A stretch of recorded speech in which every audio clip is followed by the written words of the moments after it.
Hi, welcome to my video. It's a short video I made about a Pioneer trailer that my sister Leela graciously gave to me and her husband Dan. The trailer needed some work. It had some rips in the roof, had some water damage. I guess it had been sitting a while, so it also had some mice inside that had chewed things up, and it really didn't smell very nice. So I knew it was going to be a complete gut and redo, so that's basically what I did. As you can see, as I started tearing out panels, you could see the amount of water damage that existed. It was everywhere. The whole roof was pretty bad. Some of the walls, not all of them, but most of the walls, like the front and the back and the side where the tip out was, anywhere where water could come in, had gotten in. The kitchen wall was actually the only wall that didn't have any damage. And as you can see, a lot of the floor was as a result from the walls leaking, went down and did a lot of damage to the majority of the floors as well. It might have been quicker to tear the whole thing apart and build it up from scratch, but I was on a bit of a budget. I wanted to see how cheaply and affordably I could redo this, so I'll share the costs with you as we go. So after basically ripping off all the panels, I had to just pop off the ceiling. And before I did any of that, I decided to put a cover on the top. So I bought a double wide tarp and managed to get it up on the roof by myself and anchored it to the trailer with some interesting 2x4s, as you can see. And I decided to pop off the joists by just using a farm jack and just jacked up each end until it just popped loose, and then I went up onto the roof and cut it into sections so that I could remove it. And of course I had to remove the air conditioner and all the other parts that were poking out through the roof. And of course, it's really important to take pictures and document any wires that you have to remove, where they go, and so that when you put the new roof on, you can put everything back the way it belongs. And here you can see I, thanks to Home Depot, was able to secure some cull lumber that's warped cedar. I like cedar because it's lightweight and strong and resistant to moisture. Very important.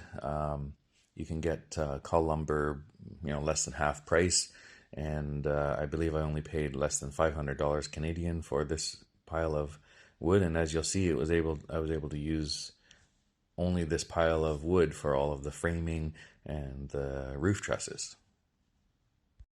So I designed the roof trusses to give me a low pitch, but I didn't like the flat roof. I wanted to have a higher ceiling, so I did a little bit of an A-frame. And then I started by removing the back half of the trailer roof first. Yes, I must be crazy to do a job like this. And away I went, just ripping everything off, building the trusses, made them quite strong. They're bolted together, they're not coming apart. And I put a strap at the top. Also put a strongman through the middle of it so that all of them were held together and really strong. And this is going to be getting a steel roof later, and all the snow and ice and water should just slide right off.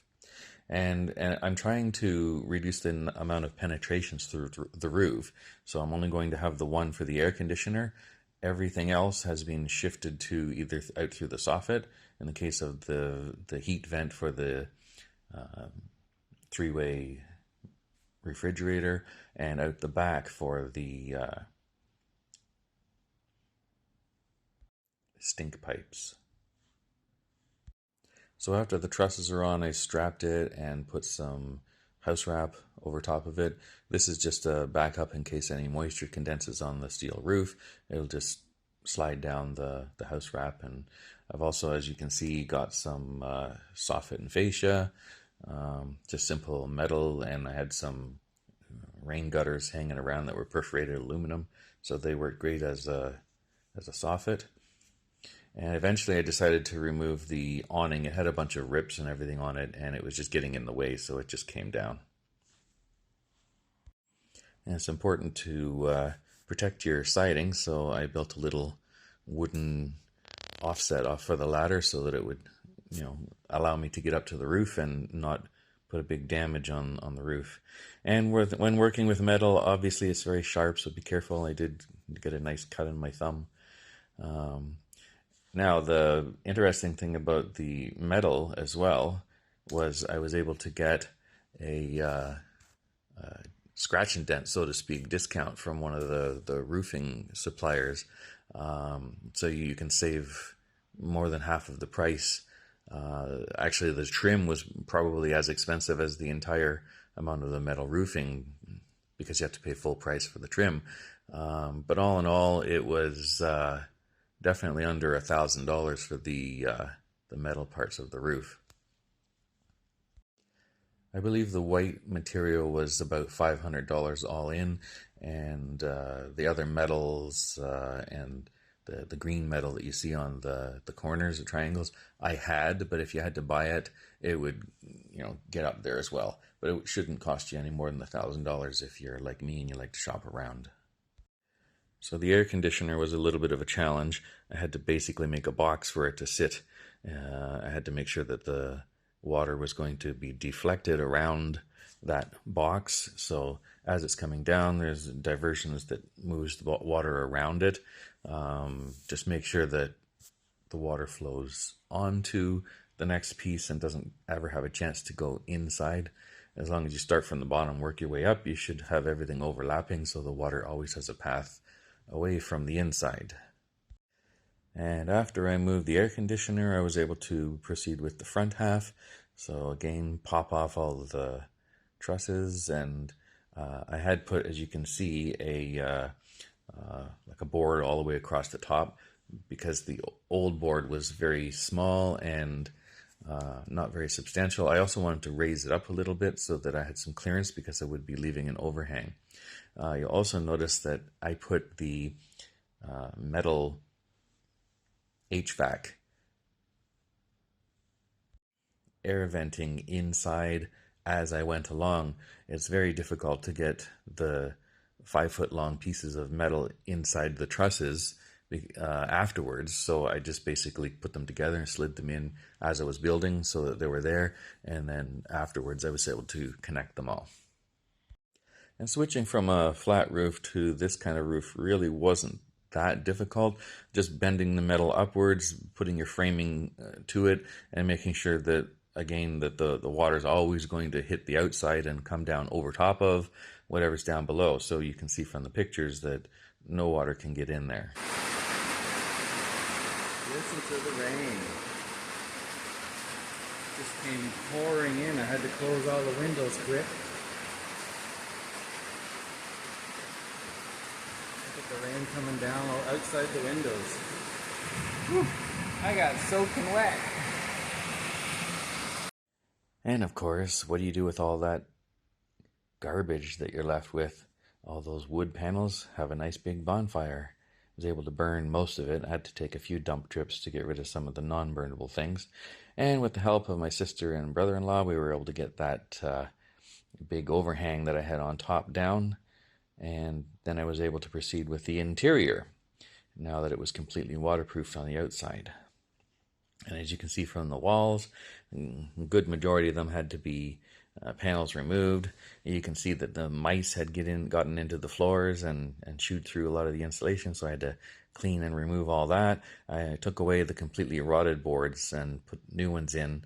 Where it was okay, I just nuzzled the boards up to it. And it was just easier for me to remove the slide out, the tip out, and work on it on the ground. So I just made a little ramp so I could do that. Took everything apart, cleaned it up, replaced the bad wood, had some foam lying around, so I put that inside instead of the fiberglass. And Home Depot to the rescue once more. Just happened to go there and they had some nice 3/4 plywood on sale. Nice if you can get the clearance items. And I also bought It's like a door skin veneer, very, very thin, maybe 4 or 5 millimeter. Uh, and you can varathane it or paint it. And I like the looks of wood, so I just varathaned it. But I got enough sheets of that to redo the ceiling and all the walls that I replaced. So after replacing the bottom of the tip out because it was completely rotten, it now has plywood instead of the particle board, which I believe is stronger. And I was able to tip it all back up and put it back inside and reattach it. And as you can see, the floor is nice and clean, ready for installation, and the plywood on the top, which I just screwed back down. Should be nice and warm now. Had basically no insulation before because of the mice. And I had to replace some of the wood on the walls too. It was just rotten away. And the problem with the water that gets into it, it just completely crumbles in your hand. The wood is just gone. So by using cedar, that's also an advantage because the cedar won't rot like that. It's also lighter than the spruce. And now you can see the panels that I put on. And I chose not to do all of the walls because some of the walls were fine. I know it's a little mismatched, but the color is close enough. And a lot of this gets covered anyway, so I kind of wanted to leave a little bit of the original trailer too. I may end up painting some of it anyway later, but for now this was just to get it livable. And then the fun began with putting all the wires back in. I had to restring. In a couple cases the wire wasn't long enough. I had to add a little bit. Had to rerun all the speaker wire as well as the electrical and the 12-volt lighting. And then of course you have to figure out where you want to put everything. So and on top of the refrigerator, lesson learned, you have to make sure you have sufficient airflow on these types. The first time I plugged the fridge in, it didn't work, and I had to take it all apart, and then I realized it had collapsed a little bit, so I had to put a spacer in there to make sure the air could flow all the way up the back. Then the fridge worked fine. And it vents out the soffit. And I have metal completely all the way up and around to protect it to make sure nothing burns. Now I decided to put the stink vent out the back. So it just teed off and I put two into the one and it goes out and up. And I also decided after seeing many trailers in a trailer junkyard that half of them had foam insulation that I was going to use fiberglass because it's safer for fire. But then I thought if this thing catches fire, the whole thing's toast. It's going to go up anyway. I mean, you saw how easily the bonfire, the old stuff just burned like crazy. So I said, well, fire's not going to be an issue. If it burns, it burns. Put the foam insulation in there. It's much easier to use. It fits tightly and you don't have to worry about it falling down. It's also a little thinner for the R value. So went with the foam and I'm glad I did. It made life so much easier.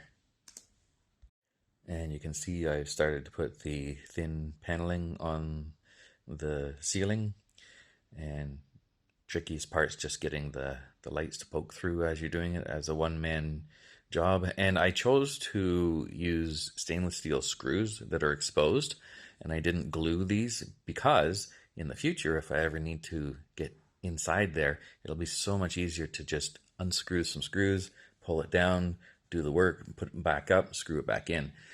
You literally have to destroy everything ripping this stuff apart because it's glued and nailed and you're not getting it off and reusing the material. It just becomes garbage after you take it off. It doesn't come off in sheets either. A lot of times it just comes off in pieces. So as you can see, I was moving along, doing a lot of the ceiling and the walls, and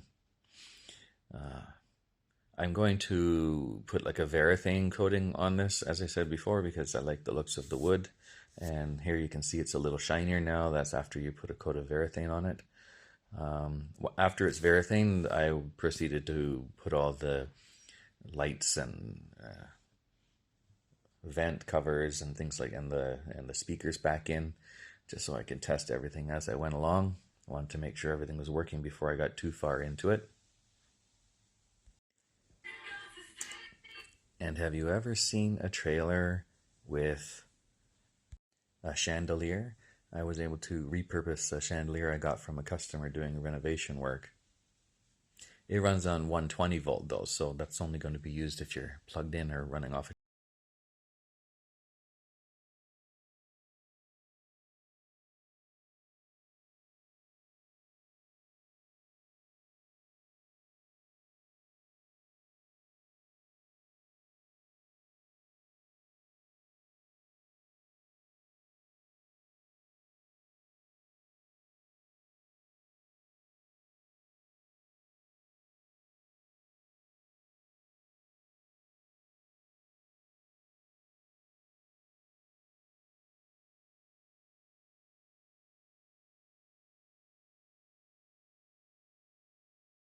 After that, I started working on the cabinetry and the trim, so I started boxing in all the cabinets and making some storage areas. And I also decided to keep the small bed, but I made it flip down instead of being permanently there because I found it inconvenient. And there I am, happy camper. But I didn't want to bang my head when I was sleeping on the lower one, so I wanted to make it so I put it on hinges so it folds up, and I put some straps to hold the mattress underneath it. So if I ever do need to use it once or twice a year for if I have kids over or whatever, I can just flip it down, put the mattress on top, and there you go. Or I can use it for storage, when temporary storage if I need to. And then I worked on the bathroom after that, just finishing all the panels. I do plan on putting a small window in the bathroom later, but I just couldn't find one, so I thought I'll do that later. And then I started working on the cabinets. I actually had some quarter sawn oak that I had milled up previous years ago, and I was able to use the small cedar framing and put the thin plywood on top and made a very lightweight cabinet with some oak facing that I could screw the existing doors. But I did change the doors around. I made the kitchen a lot bigger, and I made another space that existed and just changed the way that everything was, and used the existing materials rather than buying new ones. And afterwards I was able to fix up all the miscellaneous broken things here and there that had to be done.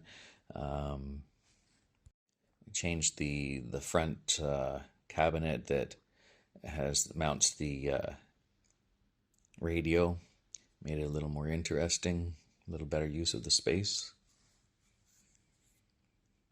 And of course then I had to varathane everything, starting to look nice. And then I finally brought back in all the padding. I had removed it and took off the covers and washed them thoroughly, and vacuumed out and put the Arm & Hammer baking soda. You sprinkle it on, let it sit overnight, and then vacuum it off to get any smells out of it. And just as I was about to finish, I thought, oh, I better fix the front. There was some wet spots in there, and I'm glad I pulled it off, because you can see the black wood that was wet from the window, I guess, or from the front of the roof that had dripped down. So after fixing all that, it was starting to come along. Just had to do flooring and trim afterwards, and there you can see the flooring and the trim. And I just trimmed up all the joints, so everywhere where there was a crack or a line, I just wanted to hide it and make it look nice. And that's how she looks on the outside. I had moved it over from the corner. It was getting cooler, and I had made a dresser when I was young, and I didn't want to get rid of it, so I decided to put it in there. It used to be an entire wall there, and it just made the place look small. There I am again, happy camper. And as I was starting to use it to test it all out, I noticed there was a leak in the back and a leak in a couple places, so I had to fix the leaks. Luckily they weren't damaging any of the work that I had done. And then I installed some new LED lights, like long strips. Well, thanks for watching my video. I hope you enjoyed it. Let me know if you have any questions.